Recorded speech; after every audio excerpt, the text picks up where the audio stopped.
तुम्ही पाहत आहात MCN न्यूज मराठी।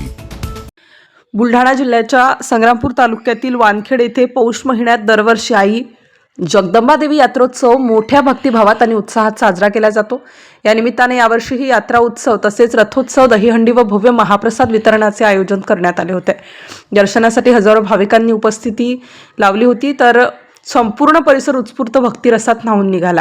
यात्रोत्सवाच्या पहिल्या दिवशी देवीच्या मंदिरात पारंपरिक विधी, अभिषेक, दहीहंडी सोहळा व महाप्रसाद वितरण पार पडले। पहाटेपासूनच मंदिर परिसरात भाविकांच्या प्रचंड गर्दीचा जनसागर उसळला होता। परिसरातील दूरदूरच्या गावातून आलेल्या भाविकांनी देवीचे दर्शन घेत श्रद्धेने महाप्रसादाचा लाभ घेतला।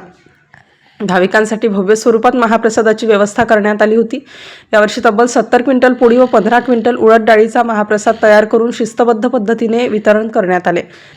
रांगांमधून सुव्यवस्थितरित्या महाप्रसाद दिल्याने कोणतीही गडबड झाली नाही। महिला, ज्येष्ठ नागरिक व लहान मुलांसाठी स्वतंत्र व्यवस्था करण्यात आल्याने भाविकांनी समाधान व्यक्त केले।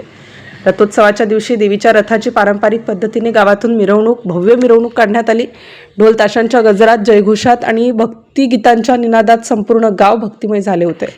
रथदर्शनासाठी नागरिकांनी मोठी गर्दी केली होती। या यात्रोत्सवाच्या यशस्वी आयोजनासाठी ग्रामस्थ, विविध भजनी मंडळी, मंदिर समिती, स्वयंसेवक, महिला बचत गट, सेवाभावी संस्था तसेच पोलीस प्रशासनाच्या बंदोबस्ताचे मोलाचे सहकार्य लाभले।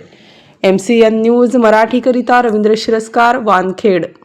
वानखेड बुलढाणा जिल्ह्यातील संग्रामपूर तालुक्यात असलेले गाव येथील जगदंबा देवी संस्थान येथे आज यात्रा महोत्सव खूप थाटामाटात साजरा झालेला आहे। तर यात्रा महोत्सवादरम्यान 70 क्विंटल गव्हाची पोळी, त्याशिवाय 15 क्विंटलची डाळ असा भंडारा आज संपन्न झाला आहे। यात्रेदरम्यान पहिल्या दिवशी देवींची मूर्तींची पूर्ण गावातून मिरवणूक काढली जाते व दुसऱ्या दिवशी भंडाऱ्याचा कार्यक्रम व त्यानंतर 2 ते 3 दिवस यात्रा महोत्सव सुरू राहतो। दरम्यान वानखेड गावकरी तसेच पंचक्रोशीतील इतर सर्व सेवाकऱ्यांनी येऊन इथे आज सेवा प्रदान केली व वानखेड येथील विविध स्वयंसेवक गटांनी सुद्धा आज दिवसभर इथे श्रमदान केले।